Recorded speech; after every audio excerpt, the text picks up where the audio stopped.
Hello everyone. Hello everyone. Can you hear me? Halo Miss, Halo Mbak. Apa kabar? Apa kabar semuanya? Alhamdulillah baik. Baik. Kabar baik. Luar biasa. Gimana harinya? Mendung juga nggak? Hujan nggak di tempat kalian, Mbak? Sepi. Hujan kedengeran Miss. Saya juga kehujanan, saya baru aja pulang dari tempat kerja. Karena tadi ini hujan, jadi harus nunggu. Yang lainnya gimana nih? Masih 8. Udah pada makan belum? Udah Miss. Enak Jam nih. 5 udah datang pentangnya. Oh, jam 5 cepet amat ya. Iya, kan ada pentang. Bintang. Enak dong dimasakin ya. Saya mah harus masak sendiri. Oke, saya Masak sendiri. masak sendiri makin bikin gemuk, Mbak. Oke, saya lagi upload PPT-nya. Yang mau juga download bisa dilihat di grup. Tapi PPT kali ini nggak terlalu banyak sih karena kita bakalan belajar dari buku juga.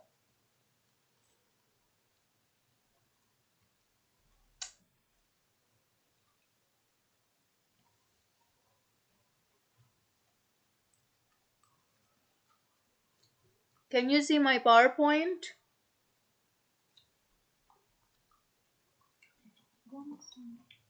Yes, Miss, I can see. Right. Yes, Miss, I can see.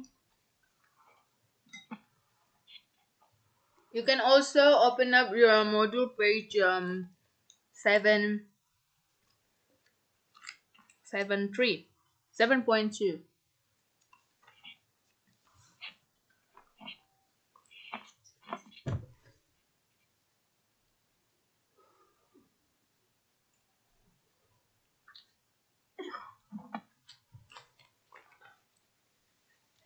7.2. So today we are going to learn about. Oh, Mbak Sinta says I can't see it. Well, Mbak, can you go to our group and then download it from there because I also upload it there. But is it about the internet connection maybe? Okay, should we get started about this one? Atau ada pertanyaan sebelum kita mulai?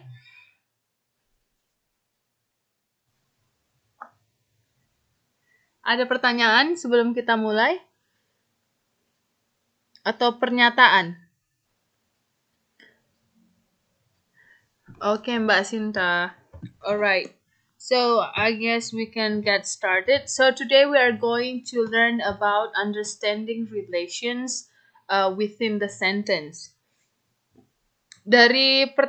Oh, itu salah ya penulisan, ada dua n-nya. Nah, dari judul ini apa yang kalian dapat mengerti? Understanding relation within the sentences. Apa yang bisa kalian tangkap dari sini?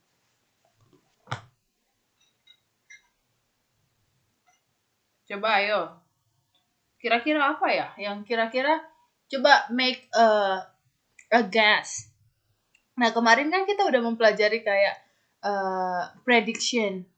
Nah, dari judul ini kira-kira apa yang kita mau inference, kita mau melihat dari judul ini apa yang akan datang ke depannya. Hubungan dalam beberapa kalimat antara satu sama lainnya, Miss. Oke, hubungan dalam kalimat antara satu kata dengan yang lainnya. Oke, tadi Mbak siapa tadi? Sintawati. Mbak Sintawati. Okay, how about the others? What do you guys think about this one? Jadi karena ada di sini relation, yaitu hubungan ya kan ya. Understanding berarti pemahaman sentences, kalimat-kalimat. Jadi kita kali ini ingin memahami hubungan antara satu kata dengan yang kata lainnya di dalam suatu kalimat. Okay, so you may open your book page 7.2. Okay, let's move on to the next page. Di sini learning activity 1, understanding relation within the sentences 1. So, memahami hubungan antara kata dengan kata atau frasa dengan frasa yang ada dalam suatu kalimat sangat penting dalam rangka memahami kalimat tersebut. Terutama apabila kalimatnya adalah kalimat kompleks. Nah, jadi dari sini kita harus memahami antara satu kata dengan kata atau frasa dengan frasa yang lainnya. Karena itu sangat penting untuk memahami kalimat yang kompleks. Kalimat kompleks itu kalimat apa sih? What is complex sentence? Kalimat yang sulit. Mana tidak, Miss? Kalimat yang sulit. Sulit, Yes. how sulit it is? How sulit is sulit? Sulit itu jadi sedikit sulit dipahami makna sebenarnya gitu. Jadi kompleks. Bisa berarti istilahnya bisa berarti mengandung arti yang lainnya juga gitu. Oke. Kalau menurut saya nih, yang kompleks, kalimat kompleks itu yang mengandung kalimat yang mengandung dependent clause sama independent clause. Oke, kalimat yang mengandung dependent clause and dependent clause. Tadi Mbak yang sebelumnya siapa? Sintawati. Mbak Sintawati bilang kalau complex sentence itu adalah kalimat yang mungkin mempunyai arti kalimat lainnya. Jadi jadi agak susah dimengerti ya. Nah, kalau misalnya complex sentence itu adalah sentence. Oke, tadi yang Mbak Vivi bilang dependent clause and independent clause. Emang apa itu dependent clause and independent clause? Kalau independent clause itu kalimat yang bisa berdiri sendiri, kalau dependent clause itu yang nggak bisa berdiri sendiri. Right, jadi tapi arti klausa tersendiri ini adalah kumpulan kata yang memiliki subjek dan predikat. Namun independent clause itu adalah kalimat yang dapat berdiri sendiri atau simple sentence, dan sementara dependent clause ini adalah kalimat yang tidak dapat berdiri sendiri. Nah, nanti kita bakalan we will discuss about it further.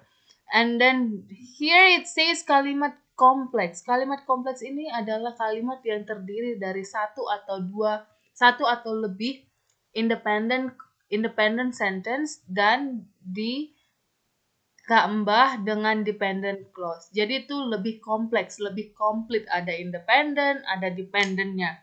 Tapi mungkin independent ini ada dua kalimat.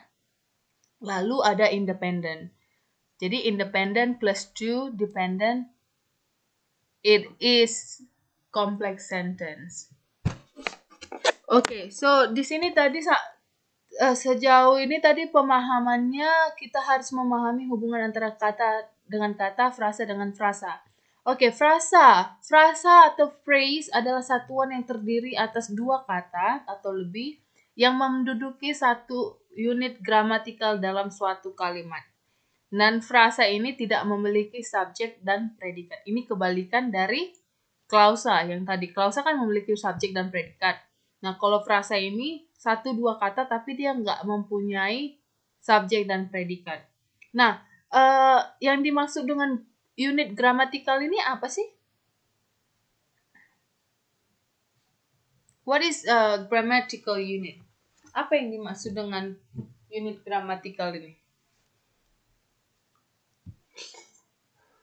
Coba.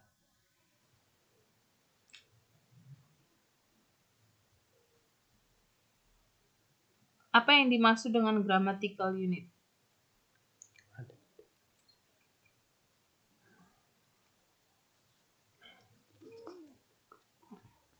Ada yang tahu nggak?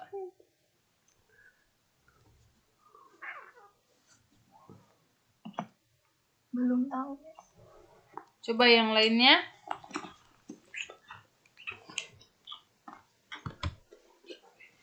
Grammatical unit. Pernah mendengar ini nggak kalau di bahasa Indonesia SPOK, subjek, predikat, objek, subjek, predikat, objek, kata keterangan.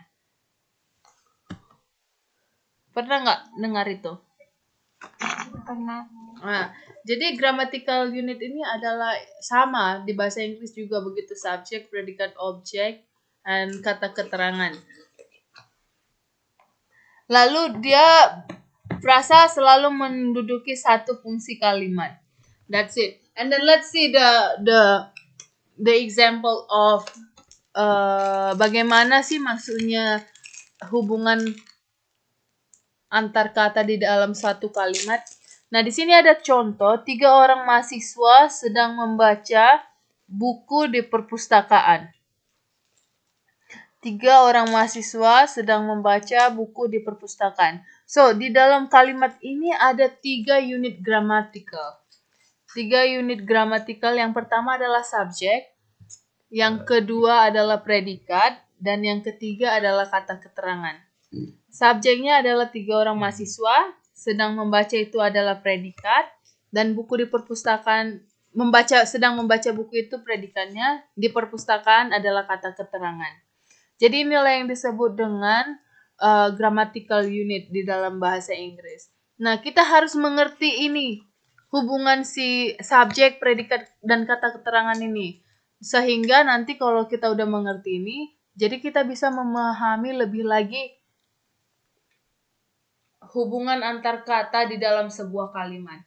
Jadi sesimpel itu kalau misal untuk topik malam ini, kita mau memahami hubungan antar kata di dalam kalimat, subjek, predikat, dan kata keterangan.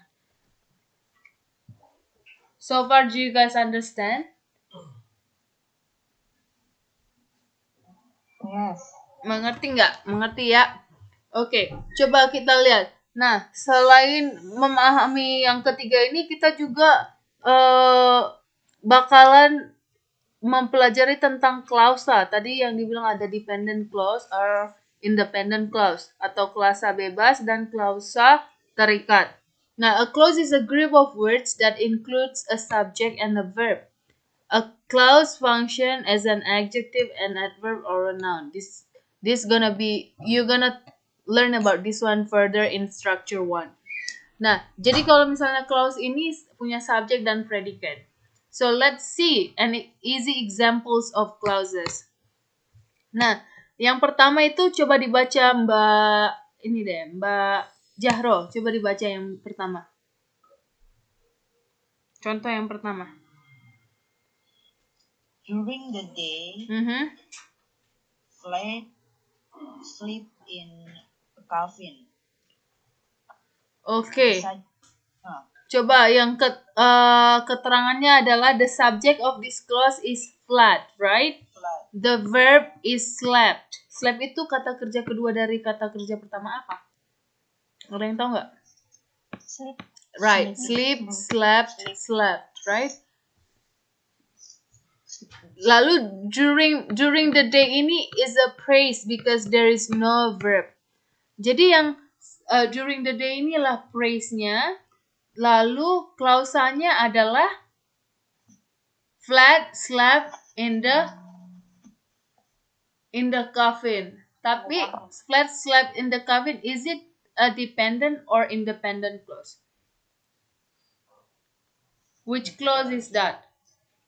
Dependent. Independent clause. Independent or dependent? Independent. Okay, let me ask you. Yang bilang independent, coba kenapa independent? Karena dia sudah mempunyai arti. Dia bisa berdiri sendiri. Flat, slept in the coffin. Oke, dia sudah memiliki arti. Coba yang bilang dependent, kenapa yuk?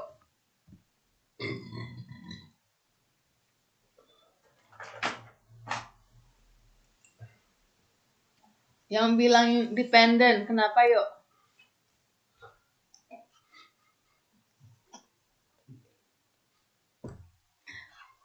Jadi yang ini adalah independent clause. During the day itu adalah frasa karena dia nggak punya subject and predicate. Sementara Flat slept in a cabin is an independent clause because this sentence can stand alone. Dia dapat berdiri sendiri dan dia sudah mempunyai arti dan artinya itu ada gitu. Kita bisa mengerti dengan clause yang singkat ini, dengan simple sentence ini. Okay? How about number 2? Coba Mbak Eka Puspita, coba dibaca sentence keduanya.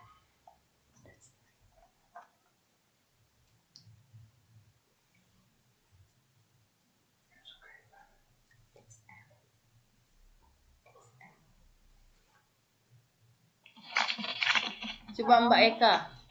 Iya. When the moon shone, he lurked in the shadow. Okay, when the moon shone, he lurked in the shadows. And the subject of the first clause is The moon. how many clause do we have here? 2. Yes. 2.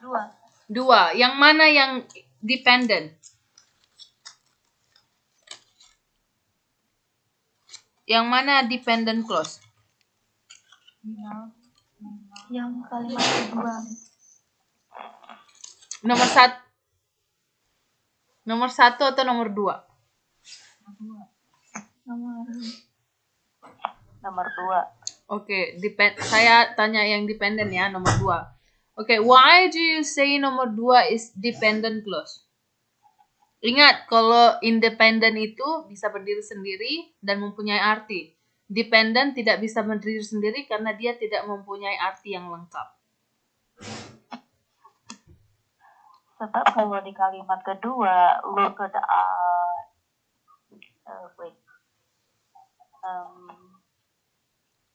he looked in the shadow, itu artinya itu masih ngegantung gitu, Miss. Oke. Apa dia ada? Kebalik, Miss.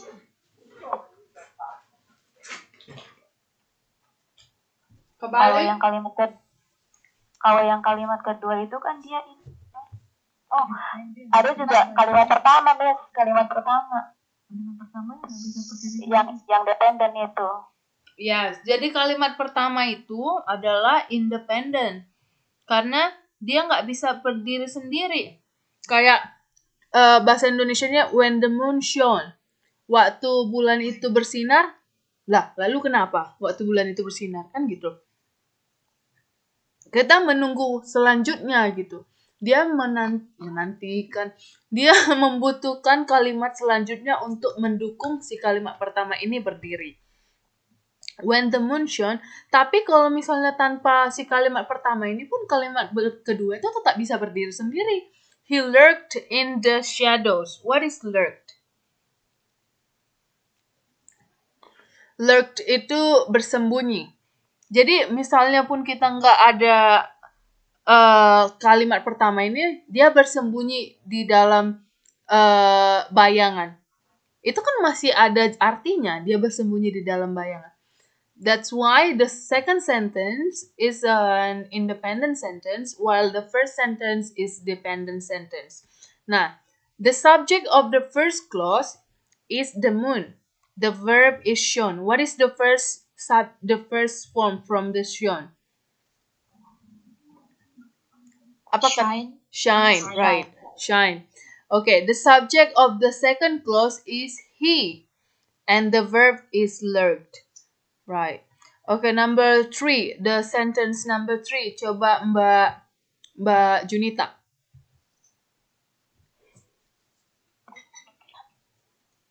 Okay. He stalked a pretty milkman who lived in the neighboring village. Okay.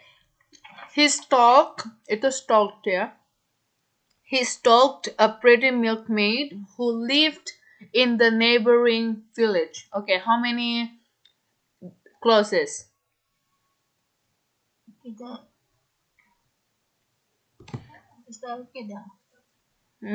How many villages? How many clauses? Dua. 2. One. Oke, yang bilang 1, kenapa? Because only one subject and one verb, Miss.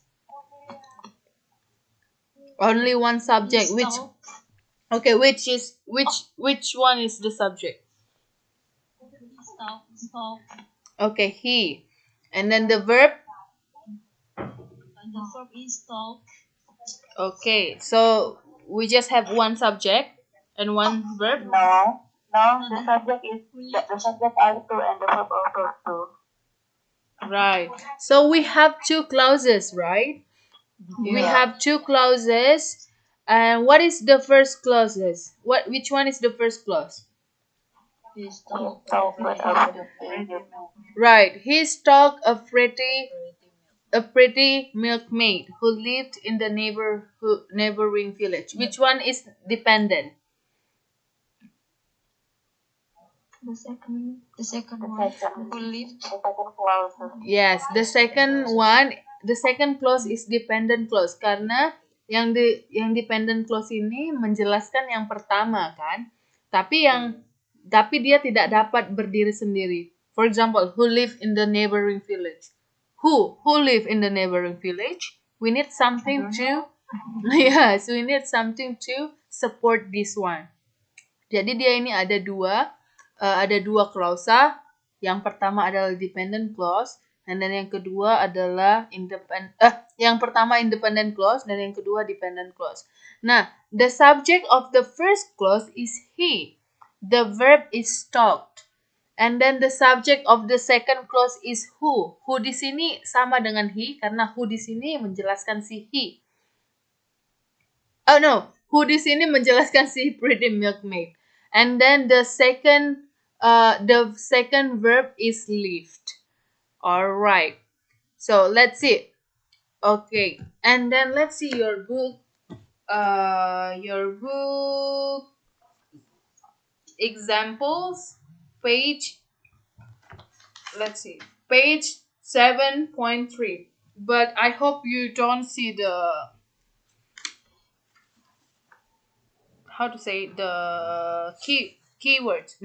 the answers. Then we can do this one together first. Okay, can we do this one?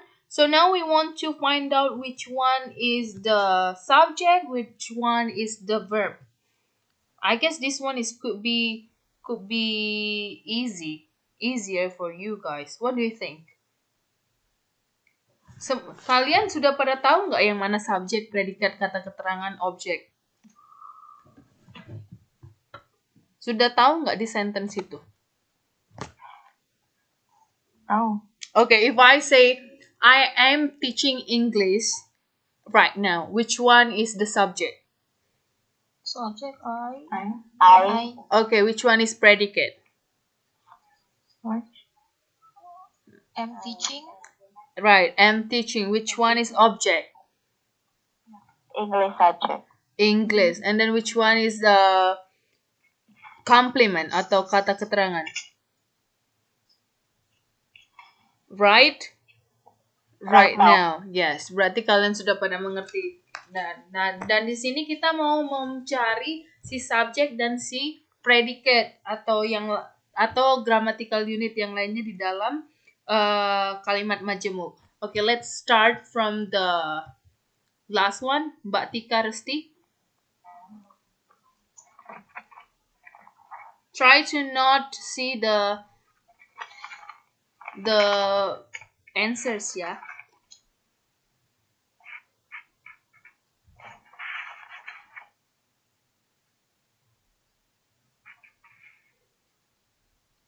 Coba Mbak Tika Resti, can you talk Mbak?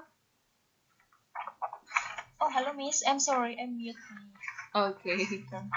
The page number 7.3, right? Mm-hmm. Exercise 1. Yes. Stuart Johnston, manager of engineering and environment Mm-hmm. at Volkswagen of America, Mm-hmm. called putting raw vegetable oil in cars a bad idea, and said we don't recommend it. The main Okay. subjects of called is Stuart Johnson. Okay, what is the main subject of cold? Yang nggak setuju sama Mbak Tika siapa?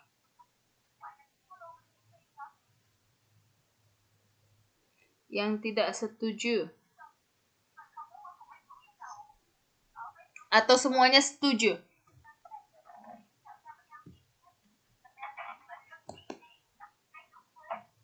Stuart Johnson, Manager of Engineering and Environment at Volkswagen of America, called putting raw vegetable oil in cars a bad idea and said, "We don't recommend it." Jadi yang benar itu adalah the main subject of cold adalah Stuart Johnson. Right, it's C.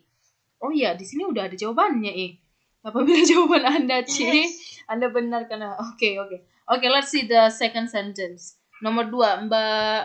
Okay, let me call Mbak Ani.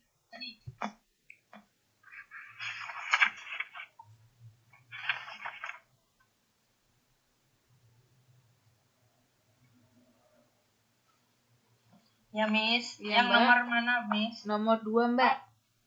Yang di Nomor bawahnya, 2 ya? yes. What is the main subject No. of Read the sentence first. Oh.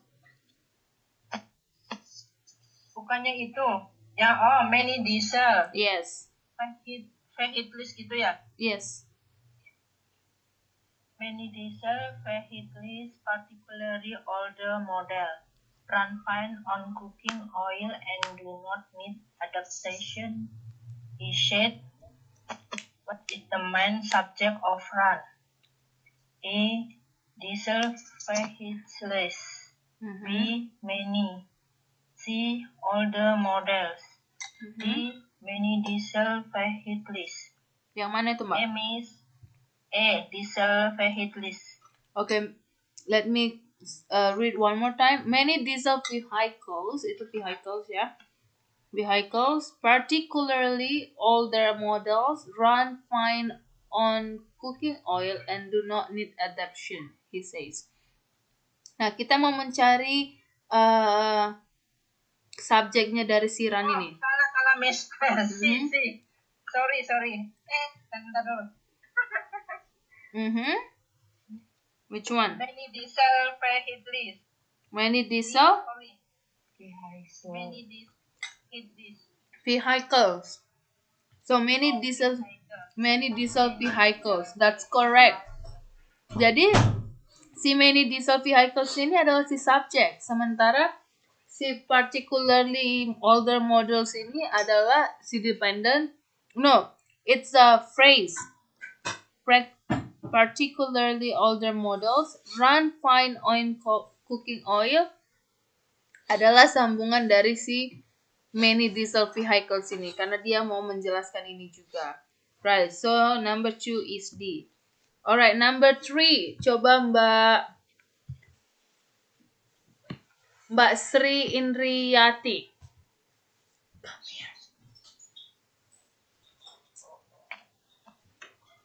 Mbak Sri Indriyati. Ya, Miss. Sorry, Miss. Baru masuk. Bentar. Oke, Mbak Bella.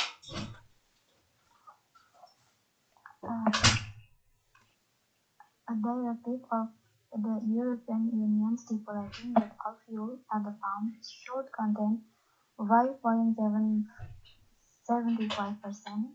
biofuel by 2010 encouraged many large corporations to jump into the market. What is the main subject of encourage? The answer is A. A directive of the European Union. Okay, a directive of the European Union stipulating that all fuel at the pump should contain 5.75% biofuel by 2010 encouraged many large corporations to jump into the market. So, the subject of encourage is A directive of the European